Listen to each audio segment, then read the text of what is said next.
नमस्कार, आप देख रहे हैं भारत गूंज, देश और दुनिया की हर बड़ी सटीक और तेज खबर। आज है गुरुवार 8 जनवरी 2026 और आज देश और दुनिया की हर बड़ी खबर सबसे पहले देखने के लिए भारत गूंज चैनल को अभी सब्सक्राइब करें और बेल आइकन को दबाना न भूलें। तो आइए सबसे पहले नजर डालते हैं आज की सुर्खियों पर। अमेरिका के राष्ट्रपति डोनाल्ड ट्रंप का बड़ा बयान, भारत पर लगाए गए भारी टैरिफ से प्रधानमंत्री नरेंद्र मोदी नाराज, रूसी तेल खरीद पर 50% तक शुल्क लगाने का दावा। यूरोप ने ग्रीनलैंड पर ट्रंप की टिप्पणी का किया विरोध, फ्रांस जर्मनी समेत 7 देशों ने डेनमार्क के समर्थन में जारी किया संयुक्त बयान। दिल्ली एनसीआर प्रदूषण मामला, सुप्रीम कोर्ट ने वायु गुणवत्ता प्रबंधन आयोग को लगाई फटकार, 2 हफ्ते में रिपोर्ट तलब। वेनेजुएला की राजधानी कराकस में गोलीबारी, राष्ट्रपति भवन के ऊपर ड्रोन देखे जाने से हड़कंप, अमेरिकी सैन्य कार्रवाई में 56 मौतों का दावा। BIS की बड़ी तैयारी, चांदी के आभूषणों पर हॉलमार्क अनिवार्य करने की दिशा में पायलट प्रोजेक्ट संभव। CBSE की बड़ी पहल, बोर्ड परीक्षा देने वाले 10वीं 12वीं के छात्रों के लिए मुफ्त मनोसामाजिक परामर्श सेवा शुरू। बिहार के पारंपरिक टिकुली पेंटिंग वैश्विक पहचान की ओर, मार्च 2026 तक GI टैग मिलने की उम्मीद। पटना हाईकोर्ट को मिले नए न्यायाधीश, न्यायमूर्ति संगम कुमार साहू आज लेंगे शपथ। BPSC 17वीं मुख्य परीक्षा साक्षात्कार की तारीखें जारी, 21 जनवरी से 28 फरवरी तक होंगे इंटरव्यू। गंगा की बड़ी उपलब्धि, बिहार में 50 साल बाद गंगा का पानी नहाने लायक। बिहार में बिजली दर बढ़ोतरी पर विरोध, 35 पैसे प्रति यूनिट बढ़ाने के प्रस्ताव के खिलाफ जन सुनवाई में उपभोक्ताओं की आपत्ति। लेकिन आपने अभी तक हमारे चैनल को सब्सक्राइब नहीं किया है तो सब्सक्राइब करके बेल आइकन की घंटी को दबा लें ताकि हर नई अपडेट आप तक सबसे पहले पहुंचे। अमेरिकी राष्ट्रपति डोनाल्ड ट्रंप ने मंगलवार को कहा कि भारत पर लगाए गए भारी टैरिफ के चलते प्रधानमंत्री नरेंद्र मोदी उनसे खुश नहीं हैं। ट्रंप के मुताबिक यह नाराजगी खासतौर पर भारत द्वारा रूसी तेल की खरीद पर अमेरिका की ओर से लगाए गए शुल्कों को लेकर है। एक कार्यक्रम में ट्रंप ने कहा, मेरे और मोदी के रिश्ते बहुत अच्छे हैं, लेकिन वह इस बात से नाराज हैं कि अब भारत को काफ़ी टैरिफ चुकाने पड़ रहे हैं। ट्रंप ने दावा किया कि भारत ने रूस से तेल खरीदने में हाल के समय में काफ़ी हद तक कटौती की है। ट्रंप ने यह भी कहा कि भारत पर कुल मिलाकर 50% तक शुल्क लगाए गए हैं, जिसमें रूसी तेल की खरीद से जुड़े 25% शुल्क शामिल हैं। ट्रंप ने रक्षा सौदे का जिक्र करते हुए कहा कि भारत ने बताया था कि उसे अपाचे हेलीकॉप्टरों की आपूर्ति के लिए पिछले 5 साल से इंतजार करना पड़ रहा है। उन्होंने कहा कि अब हम बदलाव कर रहे हैं। BIS सोने की हॉलमार्किंग को अनिवार्य करने के दौरान आने वाली दिक्कतों का भी अध्ययन कर रहा है ताकि चांदी की हॉलमार्किंग को अनिवार्य करने पर इस तरह परेशानी नहीं हो। संजय गर्ग ने कहा कि सोने की अनिवार्य हॉलमार्किंग की तर्ज पर पायलट प्रोजेक्ट के तहत कुछ शहरों में चांदी के हॉलमार्किंग वाले आभूषणों की बिक्री को अनिवार्य किया जा सकता है। अगरबत्ती में खतरनाक रसायनों की मिलावट को रोकने के लिए BIS की तरफ से बनाए गए मानकों का उल्लेख करते हुए उन्होंने कहा कि हमारी कोशिश है कि कोई बड़ी कंपनी मानकों को लागू करे। उन्होंने कहा कि किसी बड़ी अगरबत्ती कंपनी के ISI मार्क लगाने के बाद छोटी कंपनियां भी BIS से लाइसेंस लेना शुरू कर देती है। उन्होंने अगरबत्ती के मानक जारी करने के लिए संबंध में कहा कि मानक बनाने से बेहतर सामग्री का उपयोग हो सकेगा। हालांकि अभी यह मानक स्वैच्छिक है। भारत 150 अधिक देशों को सालाना 1200 करोड़ रुपए के उत्पाद निर्यात करता है। अमेरिका, मलेशिया व मैक्सिको प्रमुख बाजार हैं। दिल्ली NCR में प्रदूषण को नियंत्रित करने के आदेश के बावजूद समुचित कदम नहीं उठाने पर सुप्रीम कोर्ट ने मंगलवार को वायु गुणवत्ता प्रबंधन आयोग CAQM को फटकार लगाई। अदालत ने CAQM को 2 सप्ताह में विशेषज्ञों की बैठक बुलाने और प्रदूषण के लिए जिम्मेदार मुख्य कारणों पर रिपोर्ट दाखिल करने का निर्देश दिया है। शीर्ष अदालत ने कहा, CAQM प्रदूषण नियंत्रण करने के प्रति गंभीर नहीं है और अपने कर्तव्यों के पालन में विफल रहा है। मुख्य न्यायाधीश सूर्यकांत और न्यायमूर्ति जयमाली बागची की पीठ ने यह टिप्पणी तब की जब CAQM ने दिल्ली की सीमाओं पर जाम कम करने के लिए टोल प्लाजा को अस्थायी रूप से बंद करने या दूसरी जगह ले जाने के मुद्दे पर 2 माह का समय देने की मांग की। अमेरिकी राष्ट्रपति डोनाल्ड ट्रंप की ओर से ग्रीनलैंड को अमेरिका के अधीन लाने संबंधी टिप्पणियों पर यूरोपीय देशों ने कड़ा विरोध जताया है। France, Germany, Italy, Poland, Spain और ब्रिटेन के राष्ट्राध्यक्षों ने संयुक्त बयान जारी कर कहा कि राजनीतिक और खनिज संसाधनों से भरपूर आर्कटिक द्वीप ग्रीनलैंड वहां के लोगों का है और उसकी संप्रभुता से कोई समझौता नहीं किया जा सकता। संयुक्त बयान पर इटली के प्रधानमंत्री जियोर्जिया मेलोनी, फ्रांस के राष्ट्रपति इमैनुएल मैक्रों, जर्मनी के चांसलर फ्रेडरिक मर्ज, पोलैंड के प्रधानमंत्री डोनाल्ड टस्क, स्पेन के प्रधानमंत्री पेड्रो साnchez, ब्रिटेन के प्रधानमंत्री कीर स्टारमर और डेनमार्क के प्रधानमंत्री मेटे फ्रेडरिक्सन ने हस्ताक्षर किए हैं। बयान में इन दिग्गज नेताओं ने डेनमार्क के प्रधानमंत्री मेटे फ्रेडरिक्सन के साथ एकजुटता दिखाते हुए ग्रीनलैंड का बचाव किया। ग्रीनलैंड डेनमार्क की राजशाही ढांचे के तहत एक स्वशासित क्षेत्र है। फ्रेडरिक्सन चेतावनी दे चुके हैं कि यदि अमेरिका ग्रीनलैंड पर कब्जे की कोशिश करता है तो इससे नाटो जैसे सैन्य गठबंधन का कोई आधार नहीं रह जाएगा और इसके नतीजे गंभीर होंगे। उन्होंने कहा कि अमेरिका से लड़ने के लिए हम सभी एकजुट होने की जरूरत है। वेनेजुएला की राजधानी कराकस में राष्ट्रपति भवन मिराफ्लोरेस पैलेस के पास सोमवार रात गोलीबारी होने से हड़कंप मच गया। चश्मदीदों के मुताबिक राष्ट्रपति भवन के ऊपर अज्ञात ड्रोन उड़ते देखे गए, जिसके बाद सुरक्षा बलों ने एहतियातन आसमान की ओर गोलियां चलाई। पैलेस के नज़दीक रहने वाले लोगों का कहना है कि फायरिंग करीब 1 मिनट तक चली। वेनेजुएला की सेना ने घोषणा की कि अमेरिकी सैन्य अभियान में उसके कम से कम 24 सुरक्षा अधिकारी मारे गए। इससे मृतकों की आधिकारिक संख्या बढ़कर कम से कम 56 हो गई। वेनेजुएला के अटॉर्नी जनरल तारिक विलियम ने कहा कि दर्जनों अधिकारियों और नागरिकों की मौत हुई है और अभियोजक इन मौतों की जांच करेंगे, जिसे उन्होंने युद्ध अपराध बताया। उन्होंने यह स्पष्ट नहीं किया कि यह अनुमान विशेष रूप से वेनेजुएला वासियों के बारे में था या नहीं। भारत में क्यूबा के राजदूत जुआन कार्लोस मार्सन अगुलेरा ने अमेरिकी सैन्य कार्रवाई को अंतर्राष्ट्रीय कानून का उल्लंघन बताया। उन्होंने इसे आपराधिक और आतंकी कृत्य करार दिया। साथ ही कहा कि दुनिया की राजनीति में भारत की भूमिका अहम है। गुइलेरा ने एक साक्षात्कार में कहा कि अमेरिका जैसी एकतरफा कार्रवाइयों को कोई एक देश नहीं रोक सकता। बिहार की पारंपरिक और विशिष्ट लोक कला टिकुली पेंटिंग अब वैश्विक पहचान की दहलीज पर है। इसे भौगोलिक संकेतक जीआई टैग जल्द मिलेगा। बिहार म्यूजियम सोसाइटी ने इसके लिए विधिवत आवेदन कर दिया है।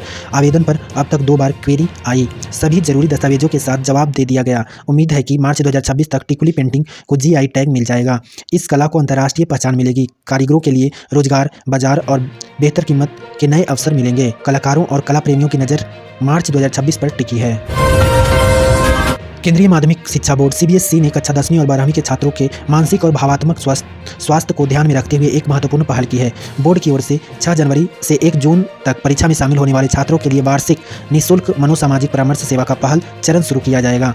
सीबीएसई के अनुसार इस पहल का उद्देश्य परीक्षा से जुड़े तनाव, चिंता और भावात्मक दबाव को कम करना है, ताकि छात्र 17 फरवरी से शुरू होने वाली बोर्ड परीक्षाओं की तैयारी आत्मविश्वास, मानसिक संतुलन और स्पष्टता के साथ कर सके। छात्रों और अभिभावकों से अपील है कि केंद्रीय माध्यमिक शिक्षा बोर्ड ने स्पष्ट किया कि यह सेवा छात्रों के समग्र विकास और कल्याण के प्रति उसकी प्रतिबद्धता का हिस्सा है। सीबीएसई ने छात्रों और अभिभावकों से अपील की है कि वे बोर्ड द्वारा उपलब्ध कराई जा रही इन सेवाओं का अधिकतम लाभ उठाएं। यह पहल परीक्षा के दौरान छात्रों के मानसिक स्वास्थ्य को सशक्त बनाने और उन्हें सकारात्मक माहौल देने में मदद साबित होगी। नेक्स्ट, डॉक्टर राम मनोहर लोहिया आयुर्विज्ञान संस्थान लखनऊ ने नर्सिंग ऑफिसर के 422 पदों पर भर्ती के लिए आवेदन आमंत्रित किए हैं। आरक्षण का लाभ उत्तर प्रदेश के मूल निवासियों को ही मिलेगा। अन्य राज्यों के सभी वर्ग के अभ्यर्थी अनारक्षित श्रेणी में आवेदन के पात्र होंगे। ऑनलाइन आवेदन की अंतिम तिथि 8 जनवरी 2026 है। पटना हाईकोर्ट के 47वें मुख्य न्यायाधीश के रूप में न्यायमूर्ति संगम कुमार साहू को बुधवार को राज्यपाल आरिफ मोहम्मद खान राजभवन में पद और गोपनीयता की शपथ दिलाएंगे। सुबह 10 बजे शपथ ग्रहण समारोह आयोजित होगा। सुप्रीम कोर्ट कॉलेजियम के पीछे दिनों उड़ीसा हाईकोर्ट के न्यायमूर्ति संगम कुमार साहू को पटना हाईकोर्ट के नए मुख्य न्यायाधीश बनाए जाने की अनुशंसा केंद्र सरकार से की थी। सुप्रीम कोर्ट की अनुशंसा से के आलोक में केंद्रीय कानून मंत्रालय ने मुख्य न्यायाधीश की नियुक्ति की अधिसूचना जारी की है। 5 जून 1964 को जन्मे संगम कुमार साहू ने कटक के नू बाजार हाई स्कूल से मैट्रिक परीक्षा पास कर स्टीवर्ट साइंस कॉलेज से विज्ञान में इंटर और स्नातक की डिग्री ली। इसके बाद उत्कल विश्वविद्यालय से अंग्रेजी एवं उड़िया में स्नातकोत्तर डिग्री हासिल की। उसके बाद कटक के लॉ कॉलेज से कानून की डिग्री लेकर उड़ीसा स्टेट बार काउंसिल में वकालत करने के लिए 26 नवंबर 1989 को बतौर वकील पंजीकरण कराया। वह 2 जुलाई 2014 को उड़ीसा हाईकोर्ट के जज नियुक्त हुए। विश्वविद्यालय में मंगलवार को सभा की 29वीं बैठक हुई। अध्यक्षता शिक्षा मंत्री एवं सभा के सह अध्यक्ष सुनील कुमार ने की। इस दौरान शिक्षा मंत्री सुनील कुमार को international association of educators for world peace की ओर से best education minister of the year award से सम्मानित किया गया। बैठक में विश्वविद्यालय से जुड़े कई महत्वपूर्ण फैसले लिए गए। स्टेम सेल टेक्नोलॉजी एवं एस्ट्रोनॉमी स्कूल में पढ़ाई और शोध को बढ़ावा देने के लिए राष्ट्रीय स्तर की प्रयोगशाला के निर्माण को मंजूरी दी गई।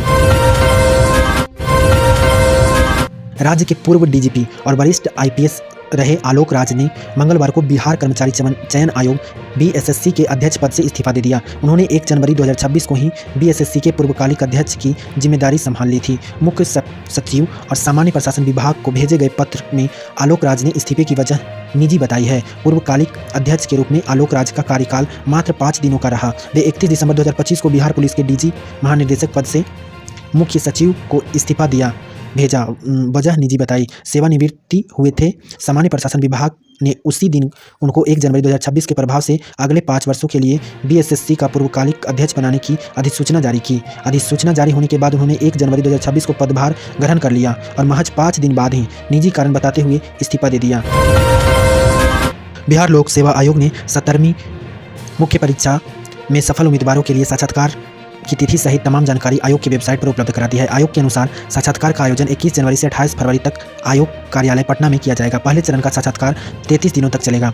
जनवरी में 21 से 24 जनवरी व 27 से 31 जनवरी तक साक्षात्कार होगा। फरवरी में 2 से 7, 9 से 14, 16 से 21 और 23 से 28 फरवरी तक साक्षात्कार होगा।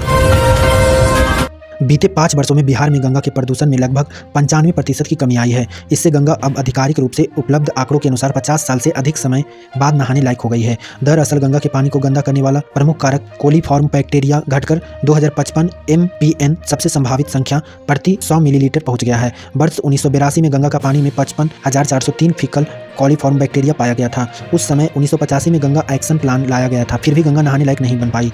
वर्ष 2020-21 में गंगा के पानी में 54,000 फीकल कॉलीफॉर्म बैक्टीरिया पाया गया था, जो 2021-22 में बढ़कर 66,000 से भी अधिक हो गया था। उसके बाद प्रदेश के अलग अलग हिस्सों में STP लगने से इसकी मात्रा में तेजी से कमी आनी शुरू हुई।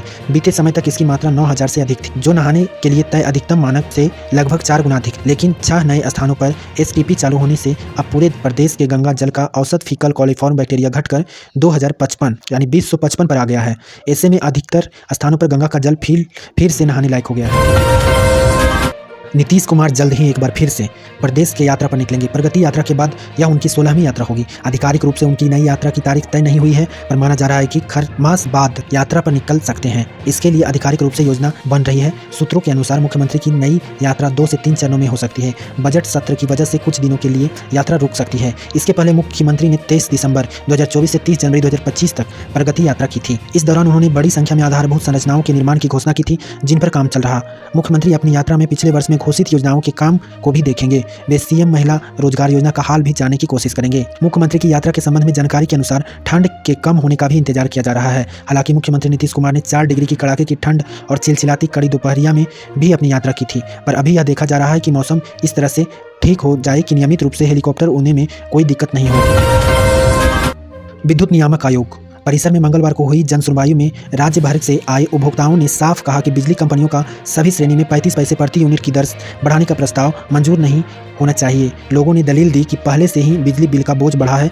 दर में वृद्धि का सीधा असर किसानों के पटवन कनेक्शन, स्ट्रीट लाइट, सार्वजनिक पेयजल आपूर्ति और छोटे उद्योगों पर पड़ेगा। ज़्यादा यूनिट खपत करने वाले घरों के बिल में तो और ज़्यादा बढ़ोतरी दिखेगी। कंपनी ने मुख्य रूप से घरेलू दर 7 रुपया 42 पैसा प्रति यूनिट से बढ़ाकर 7 रुपया 77 की और पटवन की बिजली दर बढ़ाकर 7 रुपया 9 पैसा प्रति यूनिट करने का प्रस्ताव दिया है। अन्य श्रेणी में भी यह बढ़ोतरी प्रति यूनिट 35 पैसे का प्रस्ताव है। चेयरमैन आमिर सुबहानी की अध्यक्षता और सदस्य परशुराम सिंह यादव तथा सदस्य अरुण कुमार सिन्हा वाली 3 सदस्यीय पीठ ने इस दौरान वित्तीय वर्ष 2026-27 के लिए बिजली दर तय करने पर विस्तृत चर्चा की। तो ये थी आज की प्रमुख खबरें। देश और दुनिया की हर अपडेट के लिए जुड़े रहिए भारत गुंज के साथ। वीडियो पसंद आया हो तो लाइक करें, शेयर करें और चैनल को सब्सक्राइब करना ना भूलें। तो आप देखते रहिए भारत गुंज। नमस्कार।